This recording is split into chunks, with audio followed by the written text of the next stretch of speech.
CTV News at 5 with Hudson Mack. Now to politics. In a remarkable day at the BC Legislature, Premier Christy has issued an apology and has announced she is launching a review confirming that there was indeed a Liberal plan to use government resources to try to win ethnic votes for the Liberals in May's election. The plan was revealed in a leaked document written by Clark's Deputy Chief of Staff and sent to the personal email addresses of 8 people. It proposed using provincial resources to try to woo ethnic voters through the Multiculturalism Ministry. Clark says that document did not realize that there are lines that cannot be crossed when conducting outreach politically. She says some recommendations in it are entirely inappropriate, and today she apologized.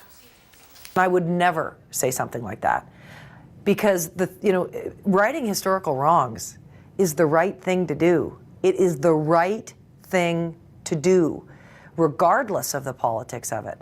And so, that I would never characterize it that way. I thought it was wrong. I thought the language in it was wrong, and I felt it was important that we immediately apologize.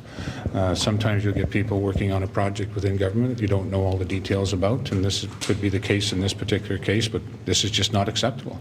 Clark says her deputy minister has been appointed to review the memo to make sure that no government money or resources were used inappropriately. Opposition House Leader John Horgan says that's just not good enough. He says it needs to be investigated by someone not so close to the Premier.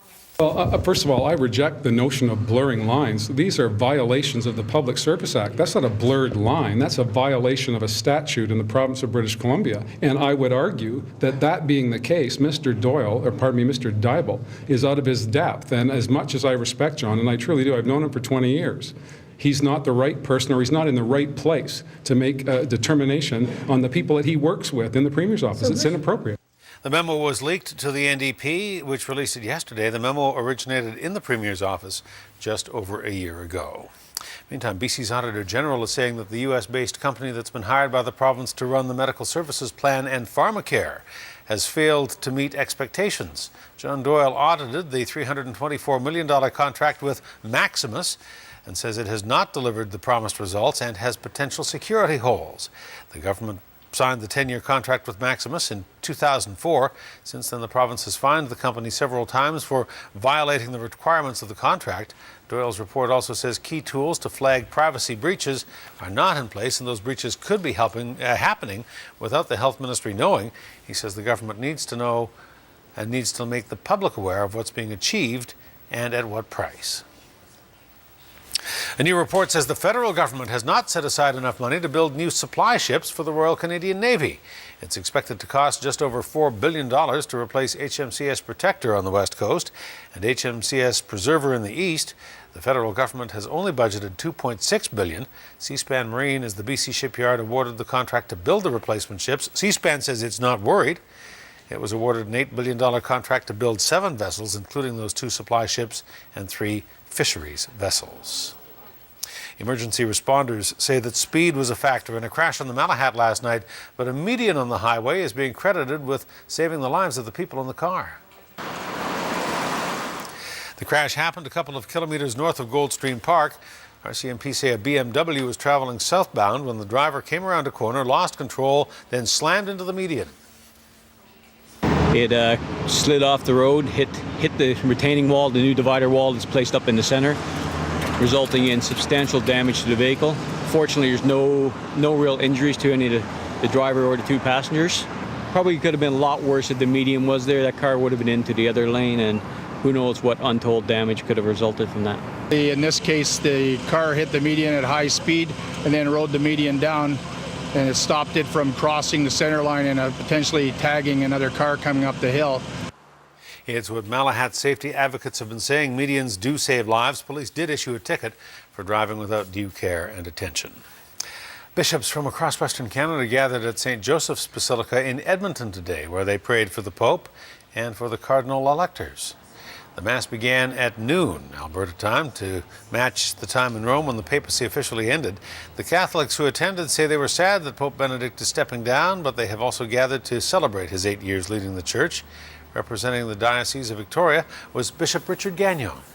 I think what people are realizing at this point is that the Holy Spirit is going to assist the church in finding the person it needs for the challenges it faces today, whether that person be from outside of Europe or within Europe. So it could be a very surprising result. Pope Benedict announced his intention to step down on the 11th of this month. He is the first pope to resign in about 600 years. The RRSP deadline is looming, and there's a new poll out that shows most Canadians are procrastinating. You have until midnight tomorrow night to contribute to your registered retirement savings plan and to claim it as a deduction on your 2012 taxes. The new Harris Decima poll suggests half of the people who will put money away will do it in the last 48 hours before that March 1st deadline.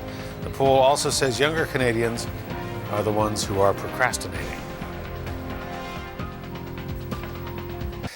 The wolf that has conservation officers looking on Discovery Island since last summer is going to stay there, at least for the foreseeable future.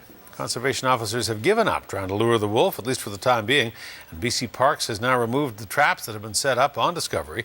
Video provided by the conservation officers shows the wolves there roaming the island. The area supervisor says the animal appears to be healthy, not showing any unusual behavior, and it looks stable enough to be left alone for now. Discovery Island will remain closed until BC Parks has a chance to set up signs and warn you how to behave around wildlife and to properly store food if you're there. Parks staff hopes education and setting up food containers on the island will prevent people from having a dangerous encounter with the wild animal. News from the courts late this afternoon. Former Bear Mountain CEO Len Berry has been acquitted of charges of failing to file tax returns. The verdict came down in the last hour or so after a final defense witness took the stand. CTV's Stephanie Sherlock was in court. She joins us now with more. Stephanie. Hudson, the defense witness that took the stand this morning is the current chief accounting officer for Bear Mountain Holdings. He spoke about a meeting he attended in 2010 with Len Berry and the CRA. At that time, he was just an accounting assistant. He testified that in that meeting, Len Berry made it clear that he would not be filing the returns in question because he no longer had the authority to do so. Berry's lawyer went further to say his client was court-ordered to stay out of all Bear Mountain business. The judge agreed that no receiver would allow an ousted CEO access to financial records or any records for that matter. She noted in her oral decision that sorting out the tax implications of a group of companies in receivership was a complex legal matter, and that despite that, the CRA didn't seek legal advice, and she found that to be just one of the issues that led her to acquit.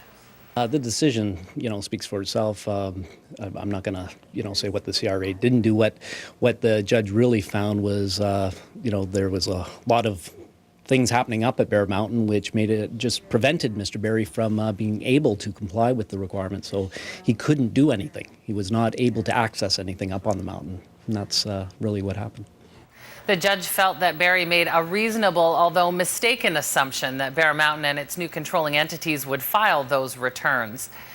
And it was a long day in court for Berry. After the verdict, he continued to be elusive, ducking media outside the courtroom, going to great lengths to do so. He indicated to reporters inside, though, that he was happy with the decision and that he was heading out of town tonight to get on with his life. All right, Stephanie Sherlock reporting. Stephanie, thanks. You're welcome. Well, if you don't have time to go away for a vacation but would like to escape the rain, there are many attractions around Greater Victoria inviting you to be a tourist in your own hometown this weekend. This year's edition of Tourist in Your Own Hometown kicked off today at noon. The purchase of a $10 booklet will get you access to all kinds of deals all over town for you and your family. This year's attractions include the Shaw Ocean Discovery Centre, Butchart Gardens, the Butterfly Gardens, tea at the Fairmont Empress, and many more. In the last 2 years, we've seen a resurgence of this program, and it really is because of the generosity of our venues and the public support. We've served over 3 generations of Victoria residents on Be a Tourist in Your Own Hometown. One of this year's newest attractions that Victoria hopes to make a big splash in April is Henrietta Hippo, also known as the bus that floats. It was at today's launch as a preview of what you can look forward to this spring. Henrietta Hippo hopes to hit the water and the road sometime in April. Hawks will spend at least 3 more years patrolling the sky over Nanaimo's landfill. They've been on the job at the landfill since 2010, scaring away the seagulls. The regional district has now signed a 3-year contract to continue the Hawk service at a cost of $600,000. Landfill employees say before the Hawks came in, as many as 3,000 gulls would descend on the area every day, but that number, thanks to these guys, has been reduced to just a few hundred. Just their presence is 99% of the time all that it takes. Like, we don't actively try to hunt anything up here. Just them flying around, going into the trees, floating all over the place, going up top and stuff. Just them flying in the air, following us is more than enough. The hawks and their handlers are at the Nanaimo landfill from open to close 7 days a week. RCMP and Nanaimo are asking for your help to find two precious pieces of First Nations art. They went missing from a home in Cobble Hill when the owner was on holidays. The Dorset paintings depict Arctic scenes and are valued at several $1,000s apiece. The owner came home in mid-January and found the pieces were gone, but there was no sign of forced entry. Nothing else was taken. If you've seen them, you know someone trying to sell them, or have any information, you're asked to contact Nanaimo RCMP or Crime Stoppers. Parksville's fire department is looking for a few good men and a few good women, too. The department relies heavily on its volunteers and needs more of them. To take part, you need to be 19 years old or older and have a valid driver's license and be in good health and physical fitness. Volunteering also requires long hours of training. The camaraderie and the group atmosphere here is unlike most groups. I think people really like that aspect. I think for a lot of people, it's the hobby, it's the thing they can do away from work and away from home that they really enjoy doing. The Parksville Fire Department is looking for about a half a dozen volunteers this year. If you're interested and you'd like to find out more, visit pvfd.ca. Well, grade 10 students in Nanaimo are getting a taste of post-secondary life with a visit to Vancouver Island University. Over the past 3 days, 750 students have taken part in Discovery Days. Today they signed up for classes to see what programs might spark their interest. VIU students and staff and faculty are also there to share their experience. They're looking towards grade 11, what classes they might want to be taking. So it gives them an opportunity to really get excited about the prospects of post-secondary and maybe look at what they could be doing for a future career goal or future education opportunities. So having opportunities like this is really helpful to kind of get them comfortable in a university setting and open them up to different opportunities that we have here that they might have not known about either way. The Discovery Days program has been running for more than a decade now. VIU offers a similar program in the fall for students in grade 12. Well, Vancouver Island Hollywood starlet Kim Cattrall is being recognized for her body of work by the inaugural Canadian Screen Awards. The Comox Valley-raised actress will receive a special prize in Toronto tonight for her outstanding artistic contribution to film and television. Cattrall is best known, of course, for her role as Samantha in Sex and the City. The new Canadian Screen Awards honor Canada's best TV and film work and replace the Genie and Gemini Awards.